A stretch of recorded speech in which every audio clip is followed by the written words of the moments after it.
extra aging or additional base pairs people lose when they're under chronic stress. And that's how we came up with that statistic that there was 10 additional years of aging in terms of the immune system. But our lifestyle changes actually can boost this protective enzyme that can lengthen telomeres. And so if you study someone over time, you actually see that they're much more dynamic and that nothing is determined or written in stone. And any time in life, any day, we can start to reverse damage and boost all of the restorative enzymes and processes in the cell and lengthen our telomeres. Does that therefore mean that if we focus more on relaxation in our lives, and we can, of course, elaborate as to what we mean by that, are we therefore then able to slow down the aging process in the same way? Absolutely. And it's not just that we're not experiencing stress, but when we put ourselves into a state of rest and even more so deep rest, now it's time to restore and repair. And so that happens at night when we sleep. And that needs to happen more in the day. I think we've lost the siesta. We've lost a culture where it's okay to lie down in the middle of the day or have leisure time be a regular part of the day. And so we're in a sense, this grind culture is grinding down our telomeres more quickly as well. When we rest, we turn on telomerase, the enzyme that repairs telomeres. We also turn on other restorative mechanisms, such as DNA repair mechanisms and the cleanup crew in the cell that cleans up junk, repairs proteins. And we also turn on the anabolic hormones, Hmm. the sex hormones, the the steroids that actually create growth and maintenance. Yeah.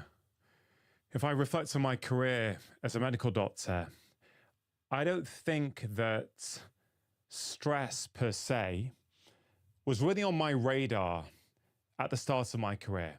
But I soon started to realize that, wow, unmanaged stress that goes on for a prolonged period of time can have quite devastating effects on human biology. And I guess when I really saw this was with my father, my dad.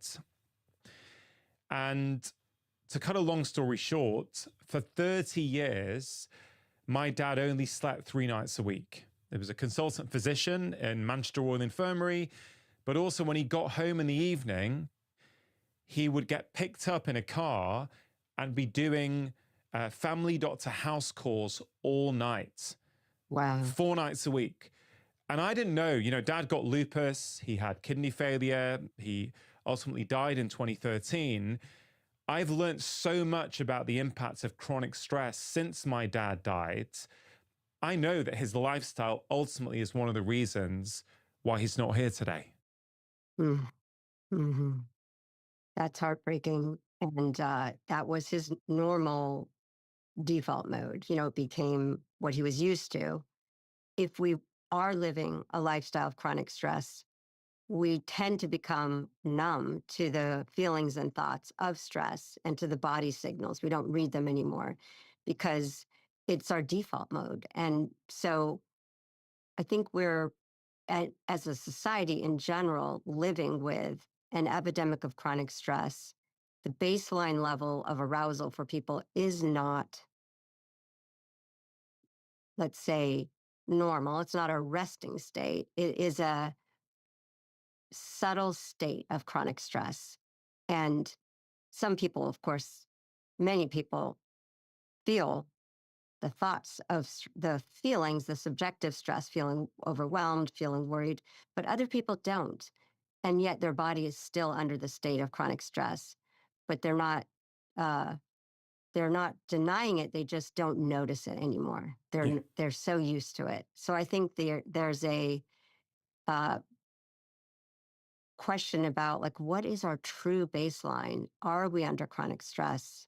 We can ask ourselves how stressed we feel, and that's how we measure it in studies, rate on a 1 through 10 scale, whether you feel moderately stressed, in the middle of 5, or extremely stressed at 10. But when it's day after day, we just adjust our baseline. Yeah.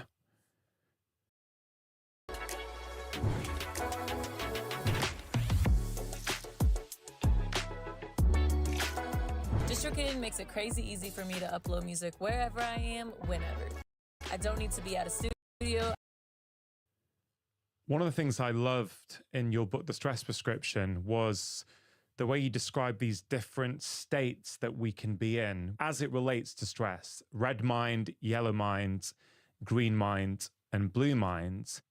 So perhaps now would be a good time for you to explain, first of all, well, what is stress? What's the point of the stress response? Because it clearly serves a role in our bodies, or we wouldn't have it.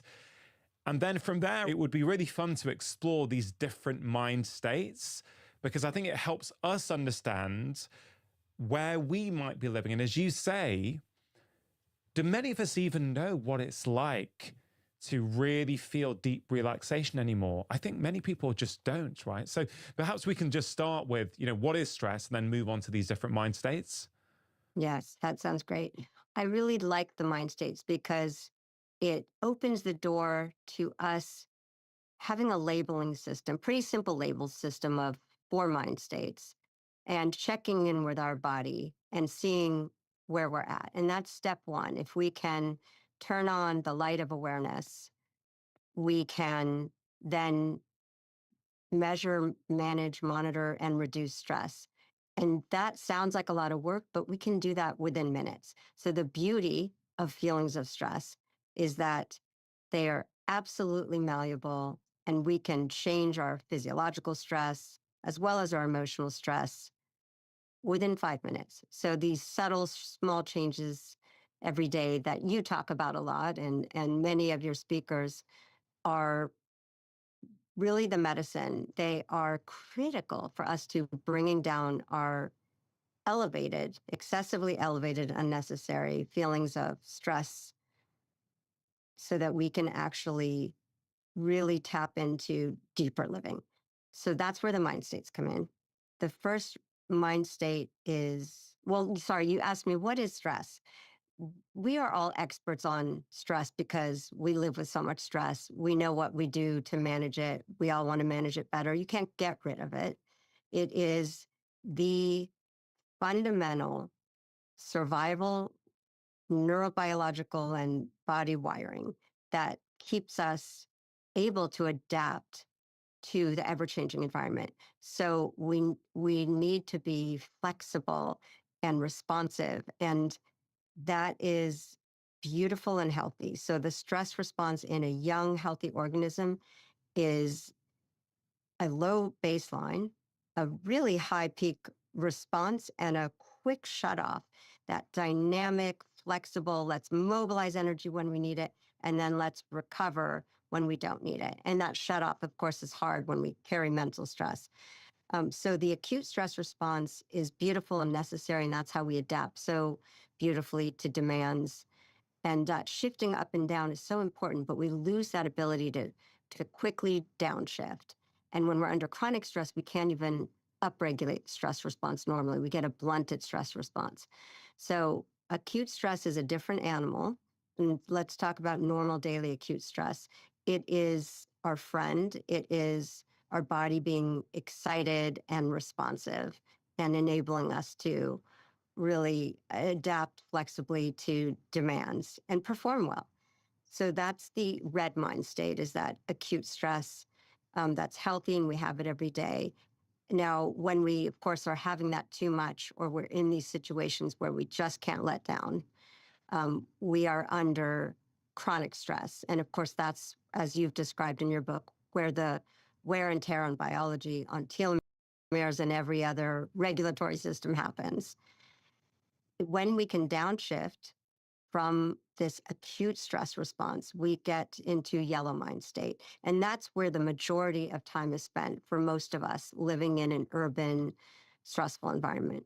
The yellow mind state is pervasive, moderate, sometimes invisible cognitive load. So this is a subtle chronic stress state that we're used to. That's the one we don't notice. And so shifting out of yellow mind state to a healthy acute stressor like exercise or down to relaxation is really important. Thinking about moving our stress response system. I call that stress fitness. We want to move flexibly through the day. We don't want to stay in yellow mind. Of course, we don't want to stay in an acute stress response either. The stress response is extremely expensive energetically. It uses up so much ATP or energy. And so it's exhausting. By the end of the day, if we've had a lot of these peak red mind states, we will inevitably feel exhausted and depleted. And that's why it's so important to have these breaks during the day and getting out of red and yellow mind. Green mind is a state of relaxation. We love to call it green mind to remind us that nature attunes us toward uh, automatic or While things happen on our roads, capture every second with CarTrack dashcams. Protect yourself today. Get CarTrack.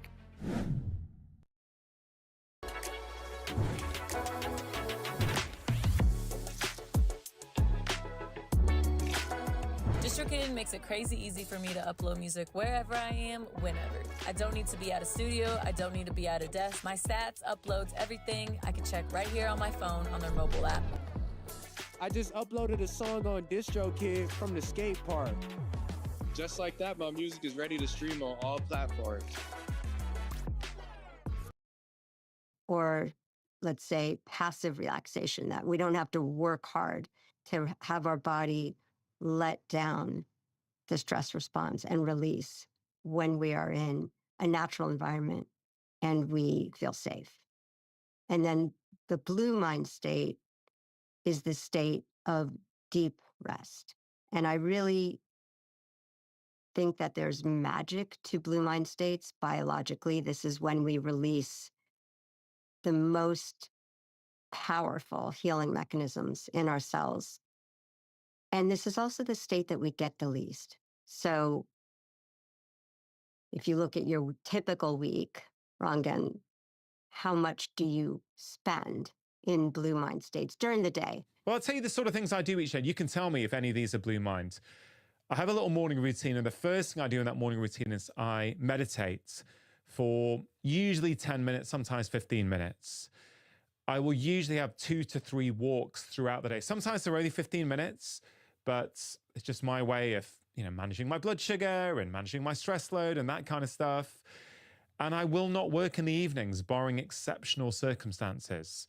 So that's maybe giving you a flavor of the kind of things I do, but I don't know how much of that would be blue mind versus green mind. Right.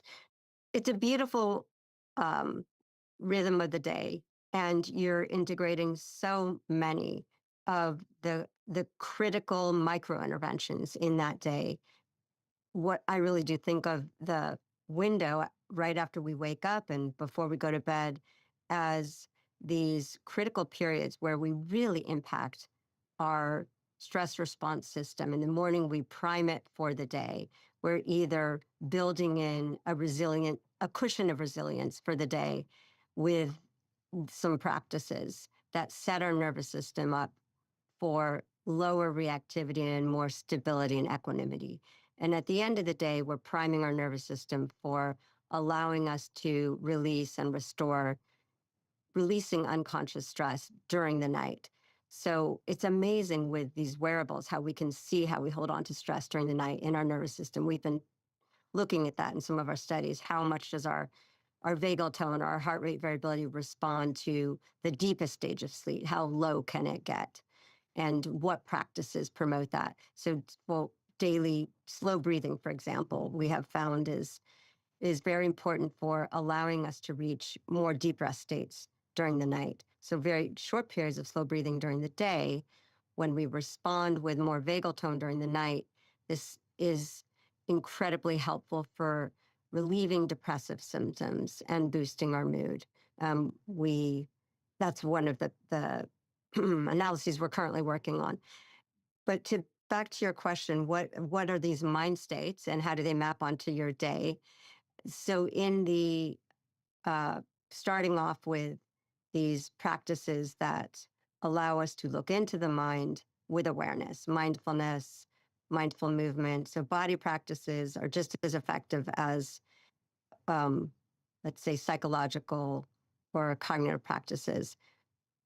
They, I would say, green mind states, when we're attuned and in flow, would be the common theme in your practices. And the deep rest that we were trying to define, I really reserve that for lying down practices that are passive, when we literally allow ourselves to release and let go and not exert effort. So that would be something like yoga nidra, visualization, listen to music, lying and resting, not ruminating, something that allows our body to truly have a break. And of course, there are flow states when we're engaged in hobbies or being in nature that are, let's say, light blue mind states, where we're still active, but our body's getting signals we're safe right now. It's time to relax. It's okay to relax right now. And our cells are getting physiological signals that we don't need to be creating proteins to fight viruses, to keep our immunity up and to keep our stress response up. And that's the exact profile of what our cells doing, or the proteins that we make that we see during a meditation retreat. So in meditation retreats, when we look at gene expression, we see that the body shifts toward during a multi-day meditation retreat, so a week or less, the body shifts into creating more proteins for cell restoration, like telomerase and mitochondrial function. When you're launching an e-commerce business, you just want to move fast. I'm Sean. And I'm Elliot. And we're the co-managing directors of Booty. Our old e-commerce platform was clunky and it relied on developers. We needed flexibility, control, and speed to grow.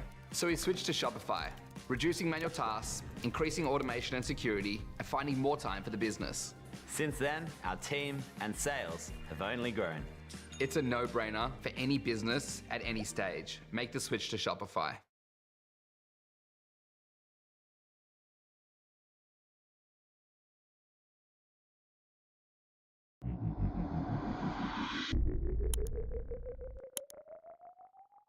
There's a solid difference between being a good trader and being a great trader, and that is how you read the market structure. Hi traders, my name is Andrea and you're on the official channel of the Goat Funded Trader. I want to say welcome and feel free to subscribe and like this video, and also to check the links in the description box for more information about our prop firm. We are waiting for you to join our community, as we are looking for the best traders in the Forex industry in order to create a win-win situation. You will receive up to 95% of the profits and you're helping us grow too. Let's go on charts. Okay, so here we are on GBP USD. I chose this pair because I'm trading it the most.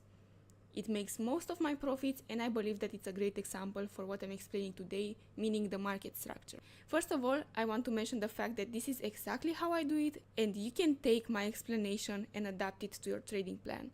So first of all, I want to mention the fact that I'm a day trader. That means that my technical analysis starts from weekly, continues with daily, with 4 hours, and then with 15 minutes. Sometimes when I'm trading XUSD pairs, I'm watching the chart on DXY too, the index of dollar, because I correlate them. When DXY goes bullish, the XUSD pairs go bearish, and when the index of dollar goes bearish, the XUSD pair go bullish. It's a great thing to know, it's great to correlate them. Sometimes the correlation doesn't work, but most of the time it does. The next thing that I do is to keep my charts separate, the daily, the 4 hours, and also the 15 minutes. Sometimes the chart can get really messy if you combine all of them in one. From time to time, I go with the 4-hour chart combined with the 15-minute one for the entries, because I use the daily and 4-hour for structure and 15-minute to search for entries. Also, when I'm looking on 15 minutes, I go down on 5 minutes and also 1 minute from time to time. So I refine it. So here we are on the daily chart, and and all you can see here is marked on daily. There are no confusions, this is very clear for me. So what I want to mention is the fact that the first thing that I'm looking for is where is the break of structure on daily, where is the protected high or low, where is the weak, also where's the weak high or low. Here, if I zoom out a little bit, there was a bearish trend going on for a lot of times. There was a bearish trend going on for a lot of days, but after that we had a reversal and it happened somewhere around here. As you can see, instead of the market continuing bearish, going somewhere over here and creating another bearish leg, it actually took it and changed structure from bearish to bullish. When I see this kind of movement happening, I already know that I have to mark the swing points. So I marked the daily break of structure here between, you start from this week, you go to the right, make a straight line, and usually I consider the break of structure happening when it goes from wick to body or from body to body. I don't consider wick to wick a valid break of structure. So here we had the daily break of structure that created this protected low and this swing high, and the market continued in a bullish way. As you can see, we formed here a pullback movement, the market came back here, rejected it, went back into this demand area, and then created another break of structure to the upside. So again, when this happens, I don't consider these swing points valid anymore. I'm looking for this structure from now on. So again, daily break of structure to the upside, from this wick to this body. I marked this as a protected low, and this high is weak. It was taken, and you may be wondering, how does this help in my day-to-day analysis? Well, it helps a lot because I know that the chances are pretty low for this low to be taken. So the market can go somewhere around here in this demand area to create some liquidity, maybe to continue a little bit below, but most of the times it won't go lower than this high over here. We won't see this. If we see this, it means that something is happening on the higher time frames, or that there is a reversal, and we should adapt to that. But most of the times, if the low is protected, it will be respected. So this is the second thing that I'm watching, right? Then I watch a little bit what happens to the supply and demand areas. As I can see right here, if I zoom in a little bit at the structure that I'm looking for, because I'm not looking here, for example, I'm just keeping it here. As you can see, there's a demand chain holding, right? So this is what's happening here. But in the same time, I realized that this structure, this bullish leg, holds a lot of sell side liquidity. If you remember, the market moves in waves, so we need some downtrend movement before going up. Also, I realized that GBP/USD just created a break of structure to the upside, so we need a pullback to continue the movement, right? I'm waiting for that pullback, but I know that it won't happen now just because this demand still holds. The first thing that I'm going to do is to look for this area to be taken and to create a change of character to the downside. If this is going to happen, it's a confirmation for me that this might be the pullback movement that I'm looking for, and I might search for an entry on the lower time frames. But for now, I'm not pretty sure that it's going to happen. Again, I see that this lower high was formed. It might hold. This bearish structure might hold, so I'm keeping an eye on it. But it's not the most important thing for me because I will look on lower time frames too. I will look on 4 hours and also on 15 minutes. So the technical analysis is not done. Also, I didn't finish with the daily chart. I still have things going on. All I can see is the fact that this protected low was created, right? And this high because of the daily break of structure. So right now I'm going to mark the premium and discount areas. And I will explain how the premium and discount helps me. First of all, I start with the protected low. I create the zone from here, and then I go up to the highest price that GBP/USD achieved. So this is how the premium and discount areas work. This is the premium, this is the discount, this is what I'm looking at. Right now the market is situated in premium, so this means that I might start to look for sales. It's a great area for sales. The price is good. The price is good for me if I'm looking for a sell. Also, if the price arrives in this area, This shows me that I can look for a buy. Another confluence that I see is the fact that the price is near the protected low, so I might look for a buy. This is an interesting box to look for a buy, but if the price goes here, it's even better. Same for the sales. If the price is situated somewhere over here, the price is better for a sell if the price was situated in this second box. So this is how I use the premium and discount. That's it for today. Thank you for watching, and I repeat, don't forget to check the link in the description box. Don't forget to try our prop firm and also to join our communities. Thank you for watching and see you next time.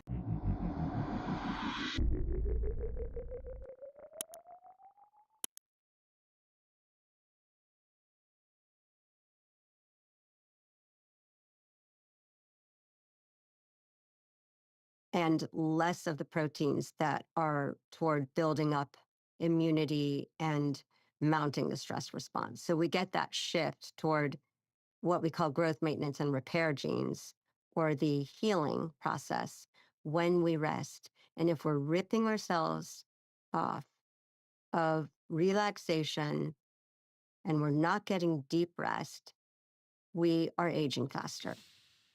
Yeah.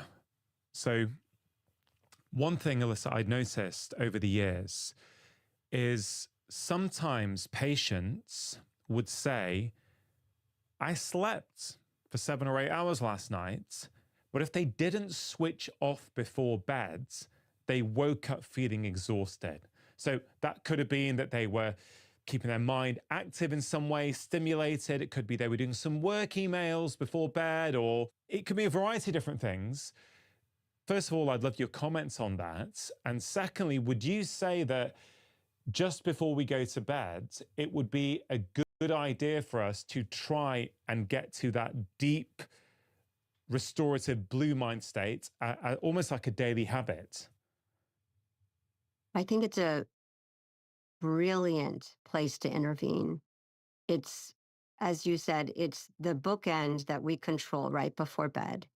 It is the ability to allow our nervous system to descend into a relaxed state before sleep will directly affect our sleep physiology to be more restorative. So some people think, my head hits the pillow, I fall asleep right away, I don't need to relax before sleep. The bottom line is a lot of that's your homeostatic drive for sleep because you have a sleep debt, right? So you don't have trouble getting into sleep. You probably underslept. But what is your nervous system saying to you while you sleep? It may be saying, well, I need to stay vigilant and I need to continue problem solving. And there's still a lot of work to be done. And so we need energy. We need to be burning ATP instead of restoring and creating it. So we can measure that now with these wearables. It's quite remarkable. When we can create a decrease in our arousal from our more yellow mind state before sleep, we are allowing our Wild things happen on our roads. Capture every second with CarTrack dashcams. Protect yourself today. Get CarTrack.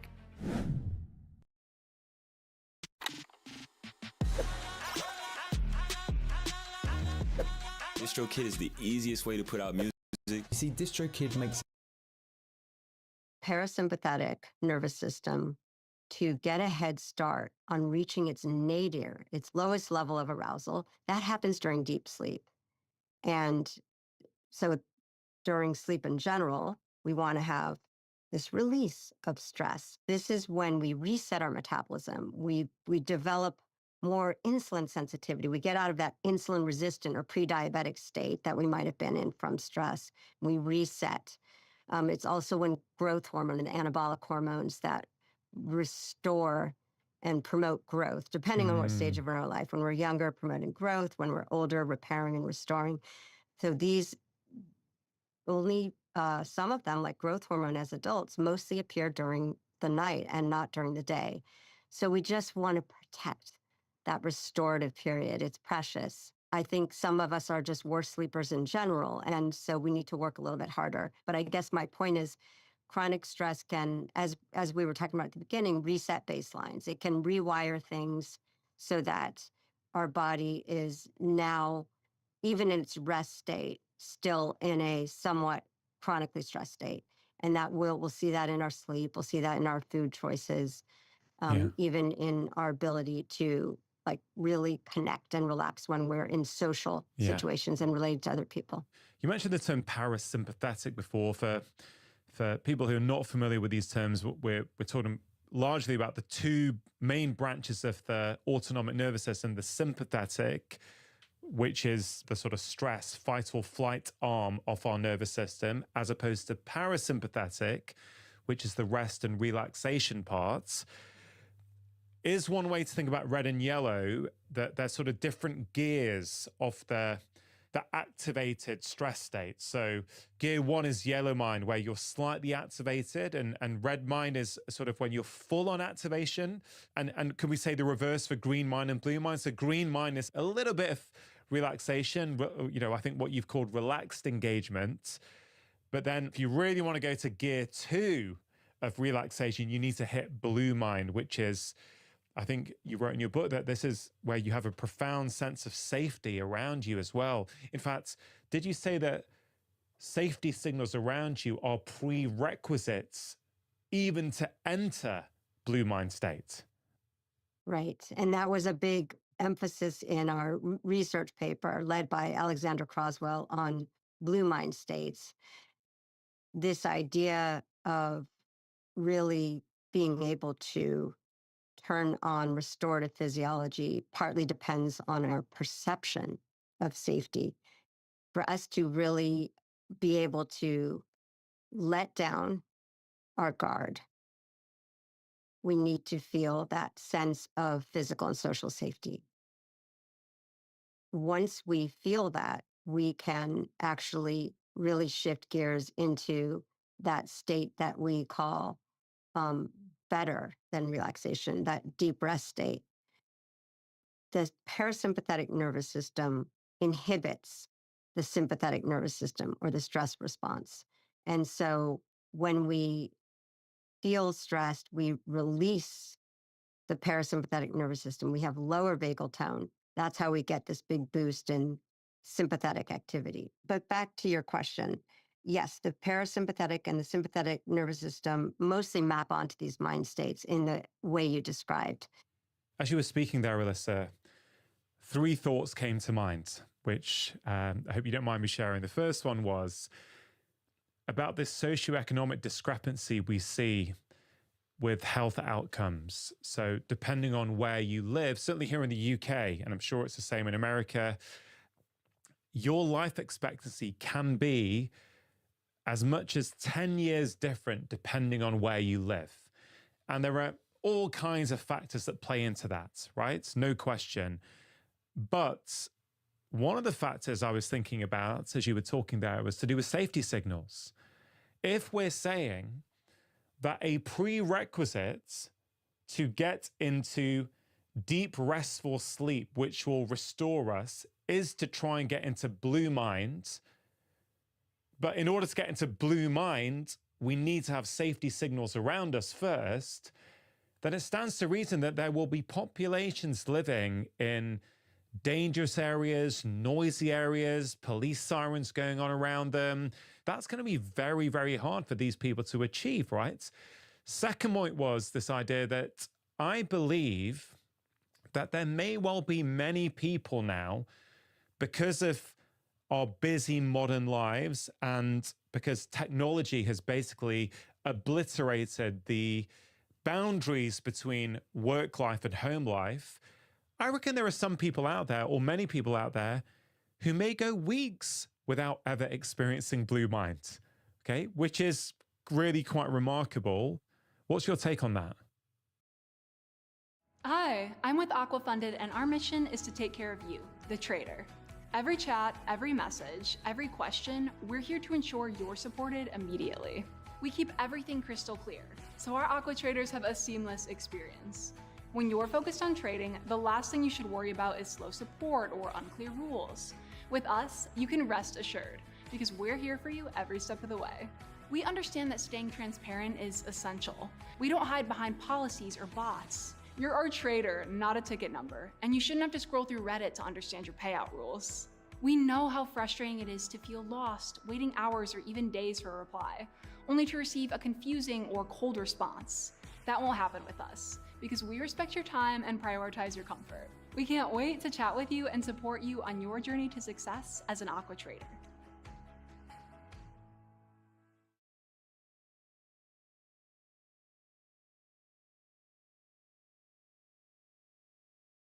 Hi everyone, I'm William, the art director of Delta Force. As many of you may already seen, Delta Force is launching a collaboration with Rainbow Six Siege in our next season. Since launch, we've seen a lot of passion and discussion from our community around the tactical shooter gameplay. And whenever players talk about the genre, Rainbow Six Siege is one of the names that come up most often. So, we reach out to Ubisoft. Bonjour, je suis Émilie Besson, directrice de la réalisation sur Rainbow Six Siege. Oui, Siege a toujours été défini par son gameplay tactique, le travail en équipe et aussi la variété des opérateurs que les joueurs ont appris à connaître et reconnaître au fil des années. Ces collaborations nous donnent l'occasion en fait d'amener les éléments emblématiques de Siege dans un nouvel univers tout en restant fidèle à ce qui les rend uniques.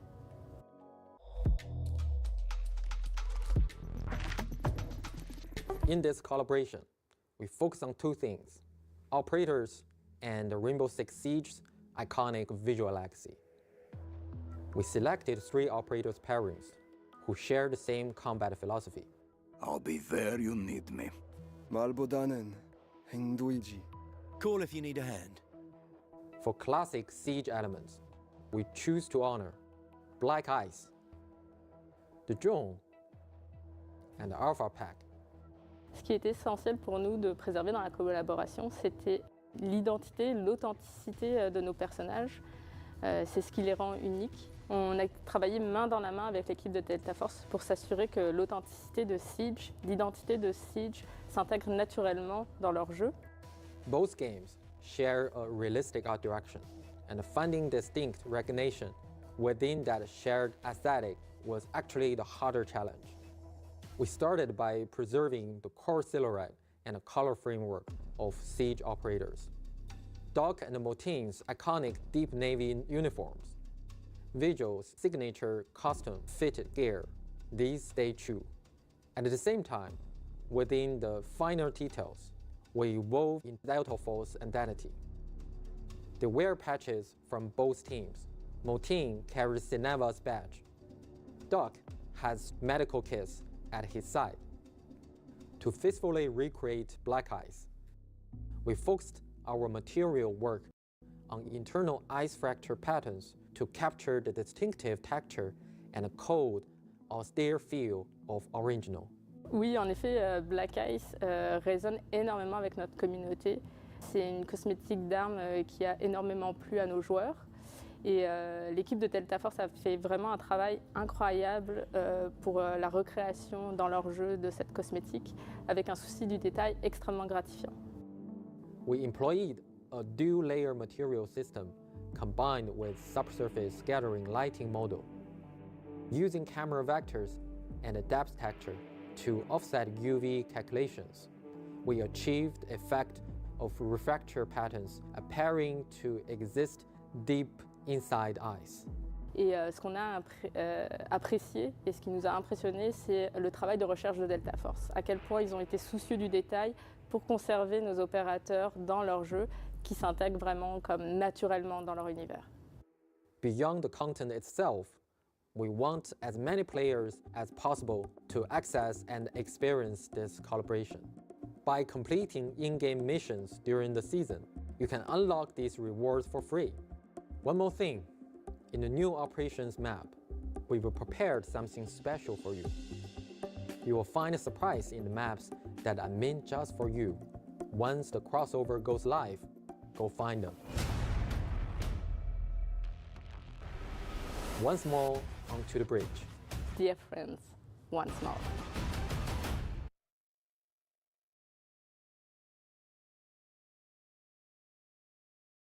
I think it's the hidden epidemic, the disappearance of true relaxation. It's cultural. I mean, there are definitely societies that still keep the siesta and have a healthier relationship with time and with how much they value social and leisure time. But in general, we tend to commoditize time. We view time as money. We pack in as much as we can of doing an achievement into our, our minutes and our day. And so physiologically, we are really deficient in the natural and normal flow of the diurnal rhythm's need for rest, right? We should, in the afternoon, when we're low energy, be allowing ourselves to have that nadir of activity in the day. And many people, of course, don't have the degrees of freedom to have that. But like you said, controlling the weekends more, controlling the bookends of the day more can make a tremendous difference. Yeah. So the socioeconomic status absolutely patterns the amount of not just chronic stressors, but danger signals in neighborhoods, noise, crime, the lower levels of kind of trust of neighbors, knowing neighbors, and social capital. Those all matter so much for individual health. So knowing someone's zip code helps you predict things like their weight, their body mass index, so level of obesity, but also telomere length. We know that neighborhoods actually are a predictor of how short our telomeres become in adulthood and mid-adulthood. So these studies are fascinating on neighborhoods.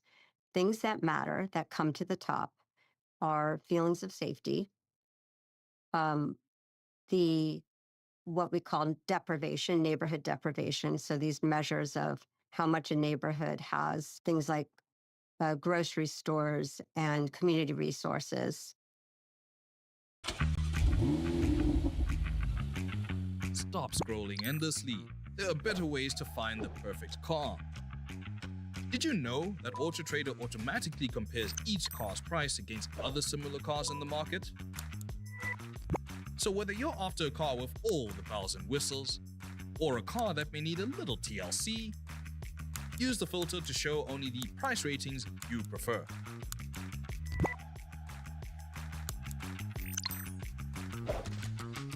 So remember, whether you're buying or selling a car, always search AutoTrader.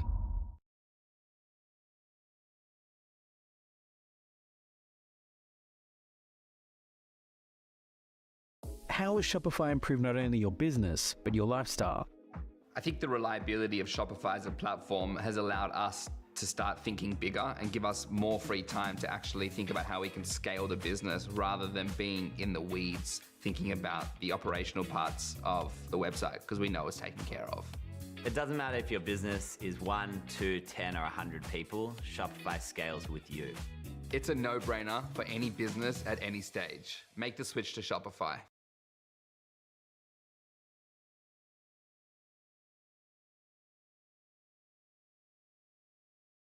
Versus not having these resources. Aesthetics is another aspect, or the level of green, parks and trees is another thing we measure in neighborhoods. And in some studies, that's starting to be measured and being related to cellular aging. So this study that I love in Hong Kong, they compared the suburbs of Hong Kong, which were like literally green hills and a tremendous amount of natural land versus this very dense urban area. And they looked at city dwellers and they controlled for socioeconomic status, like at the individual level, like education and income, and found that there were significantly longer telomeres in the people that lived in the green area versus the urban area. And of course, there's many studies on urbanization in the brain, the stress response, showing that the amygdala is more hyper-responsive in people who live in urban areas. Yeah. In terms of practical interventions, then, if we just laser focus in on that window before bed, okay? So sleep, of course, is a great time for the body to restore itself and to rejuvenate itself. But of course, one of the things that we're talking about that is going to determine what your sleep physiology becomes is what state are you in just before going to bed. In terms of trying to recommend things to the listener who might be thinking, well, I don't sleep particularly well. Normally, I'm sort of in bed just scrolling Instagram, and I feel that's relaxing before I go to bed. But let's say that that person's thinking, should I be doing something else? What kind of recommendations do you have for people to try and get themselves into blue mind before they go to bed? I've been using Bon Charge wellness products for over 5 years, from red light therapy to infrared sauna blankets to blue light glasses. Bon Charge make it really easy to get healthy while staying at home. Now, one of my favorites is their infrared PEMF mat. It uses pulsed electromagnetic field technology to send gentle magnetic energy into the body and helps me feel more grounded and relaxed. Quite similar, I would say, to spending time in nature. Now, I personally like using this mat in the evenings whilst reading or relaxing to help switch me off before bed.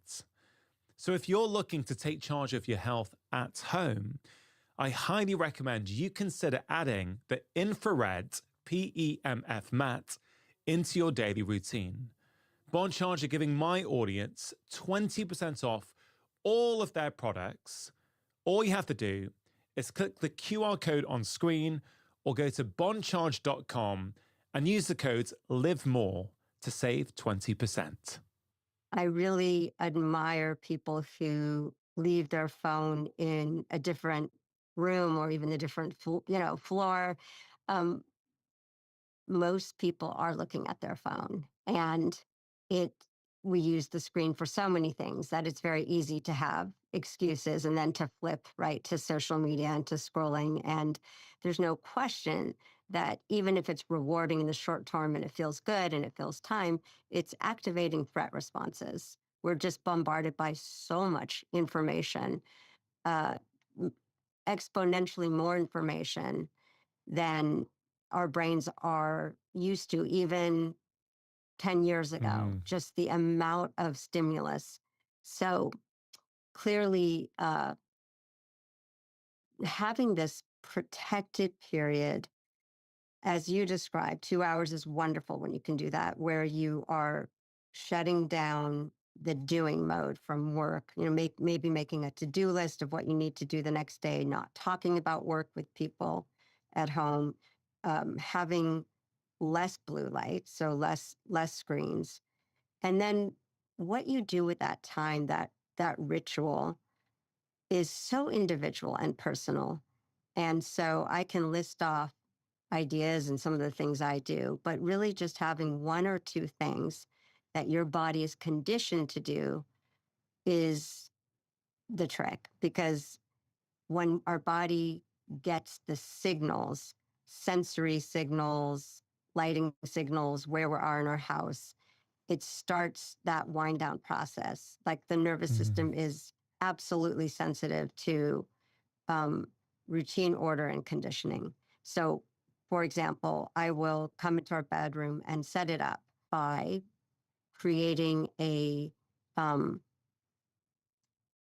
change in lighting.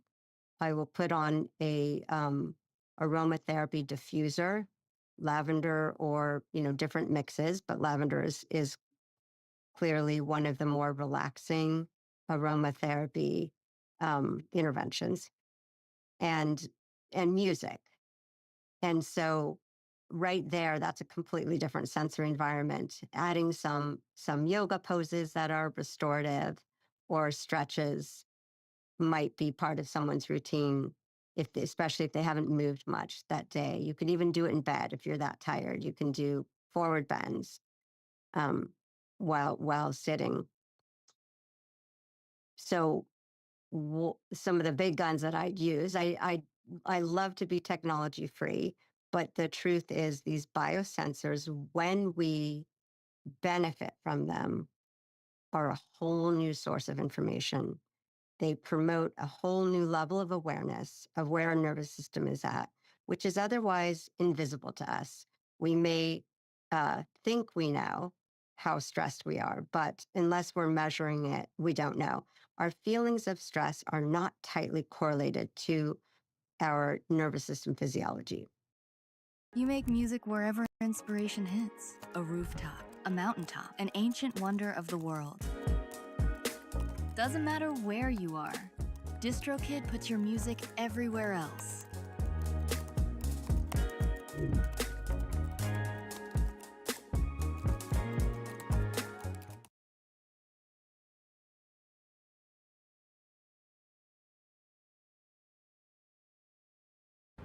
We need an internal app. I'm talking onboarding, dashboards, employee data, forms, the works. Best case, 3 months of development. 3 months? Do you have any idea? Nah, that's OD. This is Halachel, deadass. What? Like, one prompt and we're good. Okay, I need a translator. He said it's easy. Bet. Check it. Onboarding app, auth flow, clean UI, not ugly, dashboard maxing, data synced.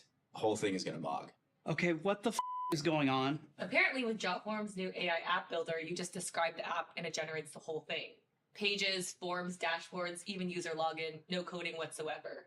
Seven's low-key tough. Whole workflow's optimized, now it's not chopped. Oh, this looks sick. Hella tight.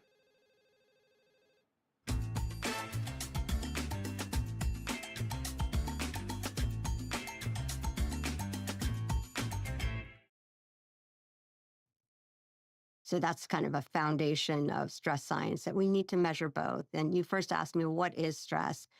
So at the subjective level, we all know that what stress feels like. We may be feeling overwhelmed, worried, alarmed, threatened, anxious, tense. All of those subjective feelings are very important. We need to check in with ourselves and say, what is my level of stress right now? So that's just a tool we don't use enough. That's an immediate check-in. But even more advanced and powerful is getting a layer below those feelings of stress. You know, that first sense of, is my alarm on or off, to various extents.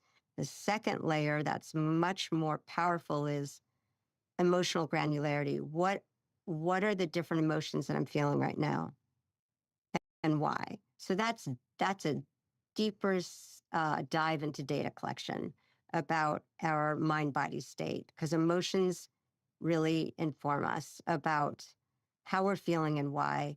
And by naming it, we tame it. As Dan Siegel says, name it to tame it. So when we can actually do a quick mindful check-in, what am I feeling in my body? What are the different emotions that might be predominant right now? That check-in is very powerful. That can get us from red or yellow mind closer down to green. Just knowing, just awareness. We're not necessarily going to de-stress ourselves with emotional labeling, but we are going to turn off that alarm, that diffuse, let's say, nondescript alarm that keeps us stressed. Yeah.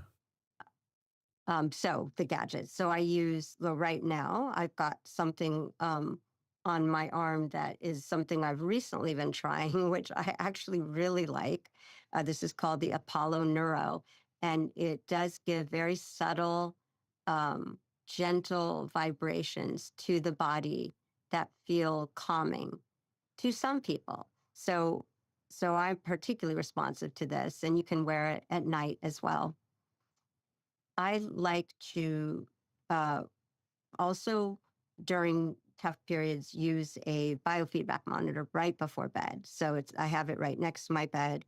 HeartMath is a really easy one where you unfortunately do have to use your phone, but you can look at how your nervous system is responding to your slower breathing. And you can do visualizations. You can imagine warmness or kindness in your heart or other visualizations that allow you to feel release and more of a loving tone, like bringing in kindness, kind thoughts, and love. And that just softens everything. And you can actually watch this little monitor and see if your vagal tone is increasing. Now, there's some proprietary formula for heart math in particular, but in general, what we're trying to do is increase our heart rate variability. You know, the bottom line, Rangan, is just slowing our breathing. Like if there's just one thing that we all tend to do right before bed that works for most people, it's just slowing the breathing. Yeah. It's crazy, isn't it, to think that something so simple, which is just a body scan, which has been shown, I think, from your research and other people's research to have a profound impact on our stress response and therefore our ability to fall asleep. But I think the key thing is that many of us are so disconnected from our bodies now and our ability to sit with it and sort of understand ourselves. I do think for many people, some kind of external monitor that gives you that feedback so that you go, hey, you know I feel better when I've slowed my breathing down, but I can also see that my nervous system state is different. I really do feel for so many people who struggle to relax and switch off, this could be a game changer. And I personally have not tried this stuff before, but you're saying you have tried it and you find it very useful. I use it on and off. So there's this tension between the reality that if we can be more tuned into our body, increase our interoceptive awareness, our reading of the body sensations, our awareness of the feelings and signals from our body, that is so powerful. And we don't need technology to do that if we're being mindful and doing these check-ins. So where are we placing our attention? Right now, if you just tune into your body and notice sensations, tension. Even when the unexpected happens, CarTrack's dash cams ensure you're protected and your side of the story is clear.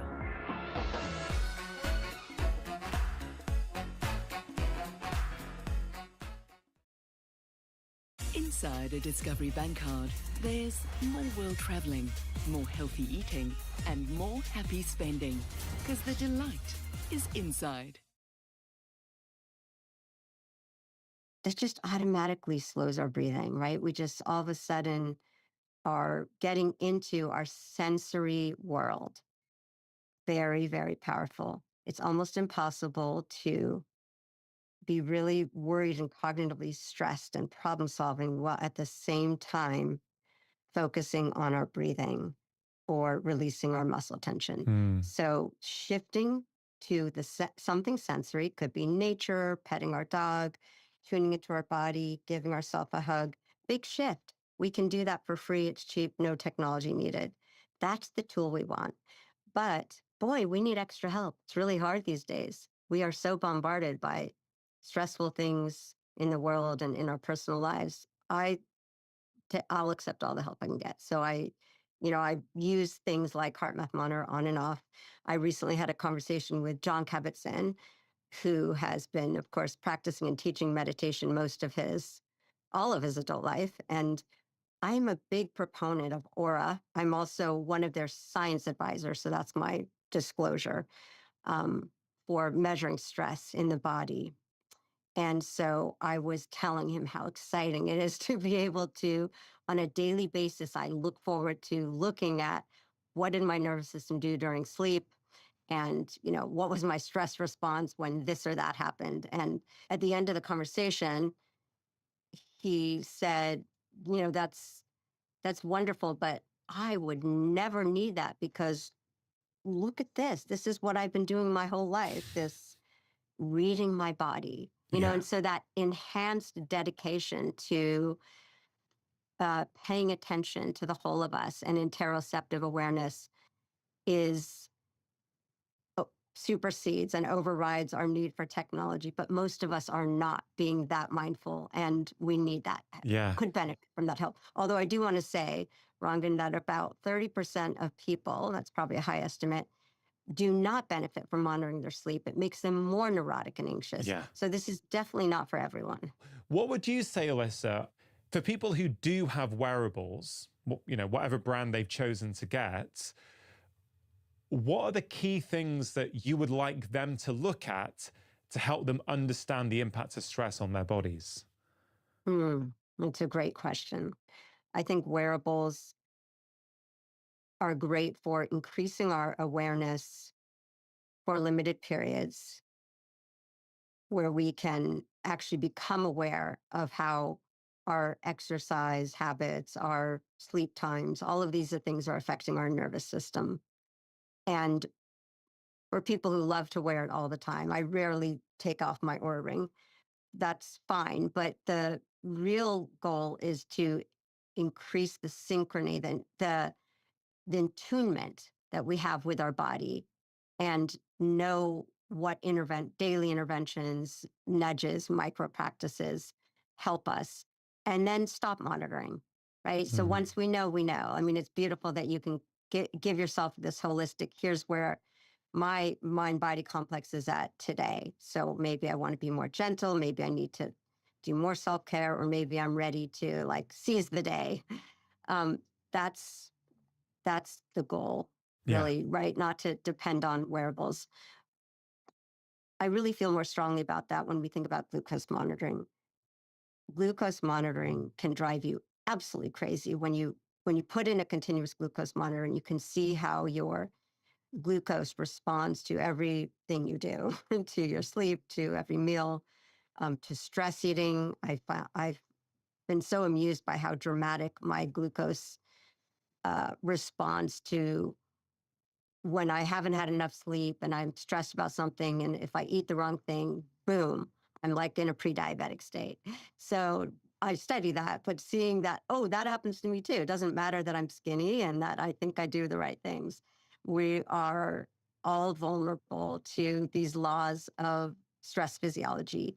And especially as we age, we're more vulnerable. We all tend to get a bit more insulin resistant as we age. So the glucose monitoring, I think, is an invaluable tool for looking inside. Of course, getting a fasting glucose, as you could describe much better than I can, the knowledge about whether we're pre-diabetic when we wake up after fasting is the most important knowledge, the levels of fasting insulin and glucose. And so that's step one. Everyone should know their fasting insulin and glucose. But even if you're not pre-diabetic, knowing when you are having huge insulin and glucose spikes because of your dietary patterns or timing of eating is also invaluable. That's kind of an optimized way of thinking about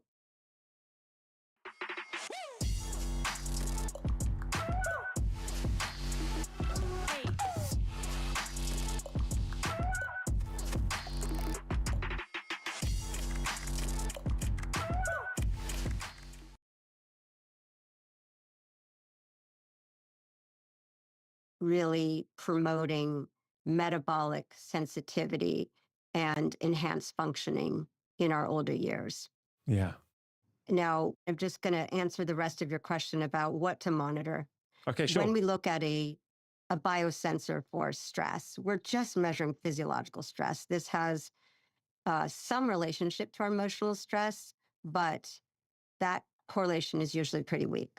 So when we look at daily stress, we're looking at arousal from positive things like socializing and activity and engaging in challenging activities, even more than it's reflecting emotional stress. So daily stress, I don't take too seriously when I look at a biosensor. I do like to make sure that I'm not staying in the high arousal zone all day. You want to see a lot of up and down. You want to see that green mind state be present and manifest at different times throughout the day.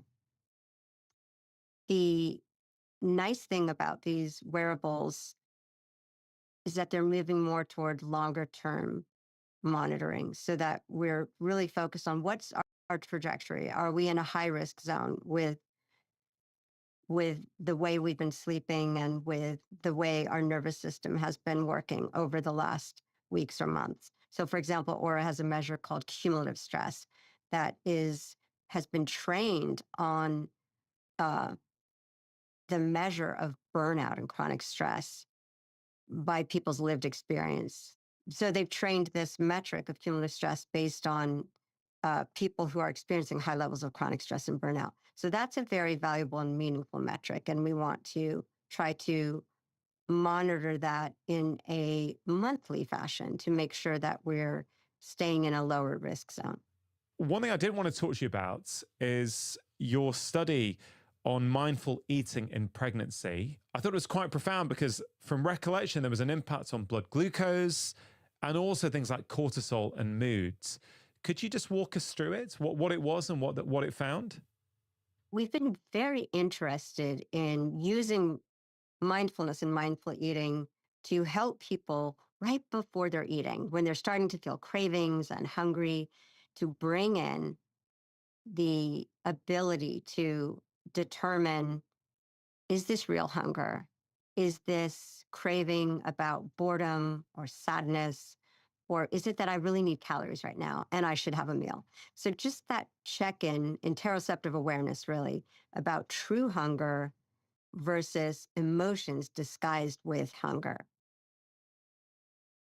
We can easily feel cravings and feelings of hunger when we're stressed. And even sadness can increase cravings and hunger. So we really get mixed signals. They're very tied up together, stress and eating. For many people, especially if we have excess weight, stress triggers feelings of desire to eat, but it's not true physiological hunger. And so how do we get below that? How do we really fine tune our ability to determine if it's a good time to eat and to restrain and inhibit overeating? That's not easy. We all struggle with that. We know that it's normal for stress to trigger our strong drive to get dense calories. Sweets and fats definitely are our biological signal for dense calories. So how do we get beyond that? So for years, we've been training people in mindful eating and these mini meditations right before they eat to really discern whether they are going to choose to eat and what they're going to choose to eat and how much. So really helping people, in a sense, develop some metacognition and control. It helps. Mindful eating helps. It tends to help reduce dysregulated eating and insulin and glucose spikes. And it doesn't necessarily help with weight loss, but it helps with inner health and metabolic health. That's what we care most about. That's what matters most for health, not necessarily what the scale says, but rather how stable our glucose is. We wanted to test if mindful eating could help women during pregnancy, a time when there are very strong cravings and a time when it's very easy to gain excess weight, more weight than is healthy and needed. So we enrolled some volunteers, women who were already overweight and were early in their pregnancy. We found 200 pregnant women and randomized them in different ways, different groups of 10, to a mindful eating and stress reduction group or to treatment as usual, the control group, which is just their usual medical care. And we found that within that first 2-month period when women were getting weekly training together in mindful eating and mindful stress reduction, that their glucose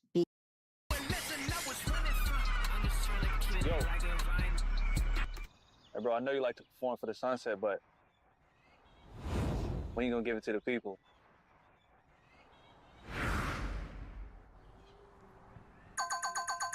Hey, I like that. Y'all on to something. Go ahead and check that.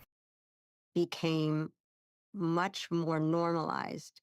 They had reductions in impaired glucose tolerance during pregnancy than women in the control group. And then we followed these women out through their pregnancy. And my colleague, Nikki Bush, followed the babies for another 8 years. And that was quite remarkable because we found that not only did the women benefit in stress and depression and metabolic health, but that every year later, all the way up to 8 years later, they remained lower in depression and stress. And their babies came out with more stress resilience in their own nervous systems. When they were stressed out in the lab, they recovered more quickly.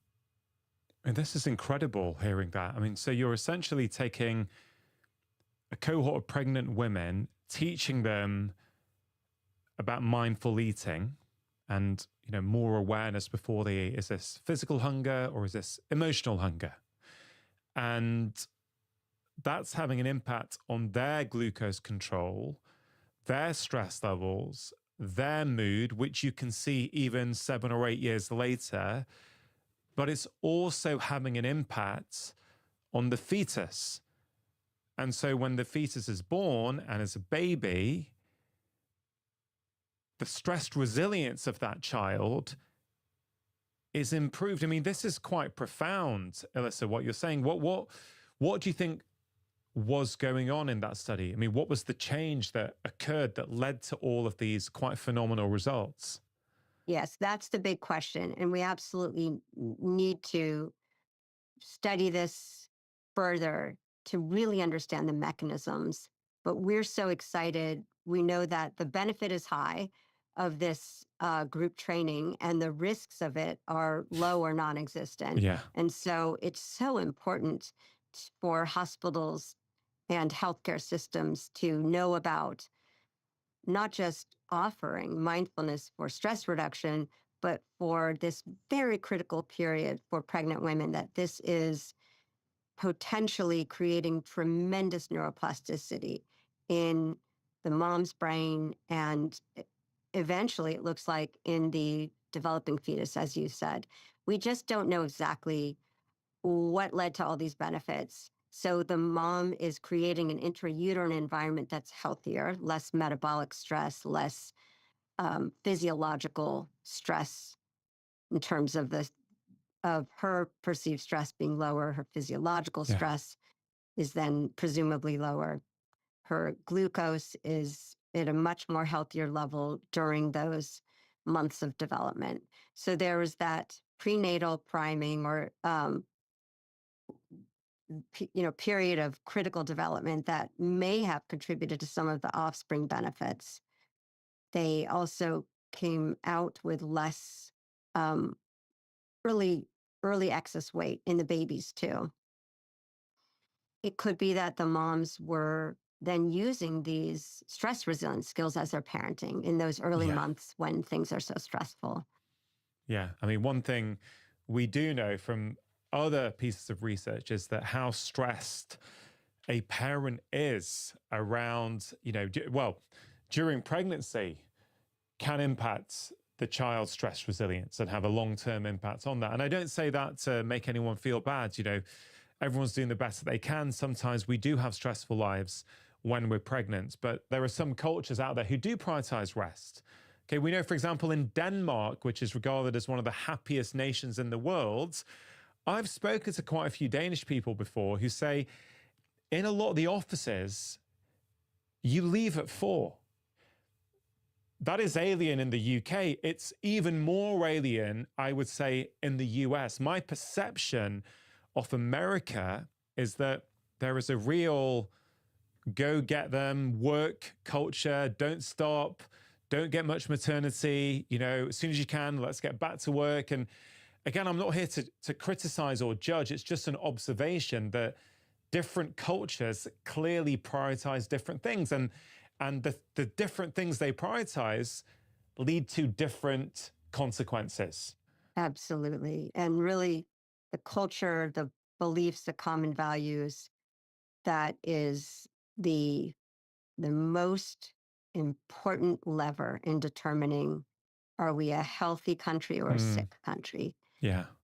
And there is good data now that the shorter work day, the shorter work week can be just as profitable, and everyone's happier. Yeah. Healthier. And so the more those studies come out, I think the more businesses will stop this thinking of time as so linear with profit, and understanding that human potential and well-being.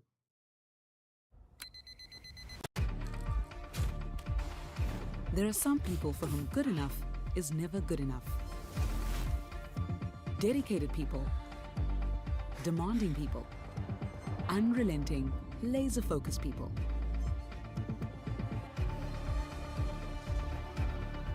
They need to know the answer to every question, and they question every answer. They don't just see the big picture. They paint it. They ruffle feathers, push boundaries, shake things up, and they can't let anything go. And you know what else? They're still learning, growing every single day. They are high performers, and high performers choose Sage, high performance finance software.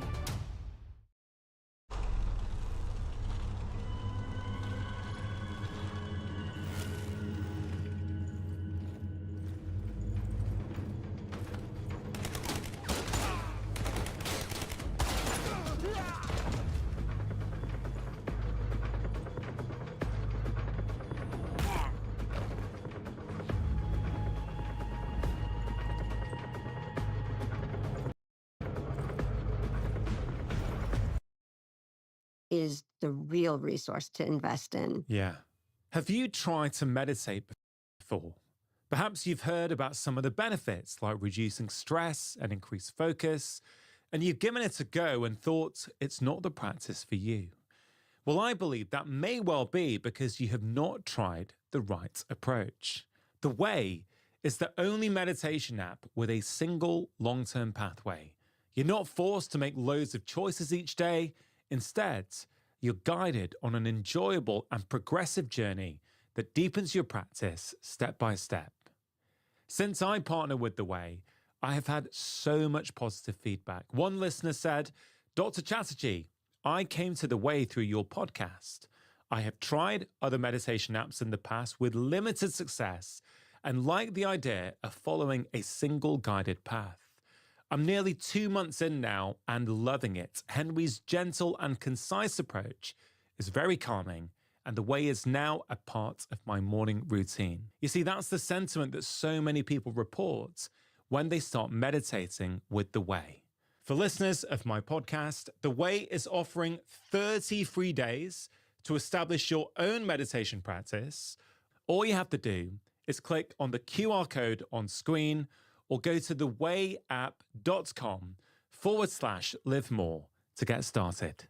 I guess if I zoom out, you've made it clear that acute stress is not inherently bad. We need acute stress to function at our best. At the same time, that chronic, non-stop, unrelenting stress is what ages us faster and increases our risk of all kinds of chronic diseases, including dementia, cancer, autoimmune disease, heart disease, and the like. But with that backdrop, we're thinking about what are the practices that we can do to help reduce that. So you mentioned that critical window before bed and how breath work, for example, or slowing your breathing down, doing a body scan can be very helpful. What have you found in terms of the relationship between joy and the stress response? There's a large literature on positive psychology showing that there are many things we can do to boost our positive emotion, and that actually is a shortcut to reducing stress. Boosting positive affect in healthy ways makes us feel stress less. It makes us perceive things as less stressful. And so this is this huge opportunity to boost our well-being without focusing on symptoms of stress and depression. In one study, we decided to test whether these short behaviors that produce bursts of positive affect would produce additive effects over the week, and would they really increase deep well-being, the purpose and meaning and greater intimacy in relationships that people can feel. We call that emotional well-being, and that's almost independent of feelings of stress and depression. We can have flourishing even when we're suffering and struggling with stressful situations or chronic illness or intermittent depression. Yeah. So we want to boost and focus on these positive aspects of life. And we can increase positive affect within minutes, just like we can reduce stress within minutes. So we tested out a handful of these micro acts of joy, being kind to a stranger, talking with someone about something they experienced recently that they're proud or happy about, and really experiencing their joy with them. We had other ways of inducing joy, like gratitude, making a short gratitude list. And we studied this in about 20,000 people over a week. And anyone can try this platform of micro acts of joy. We still are collecting data for our studies, so you could just type in the Big Joy Project if you want to try this. What we found were several things. Number one, even in this remote, massive study, when people read about how to try out this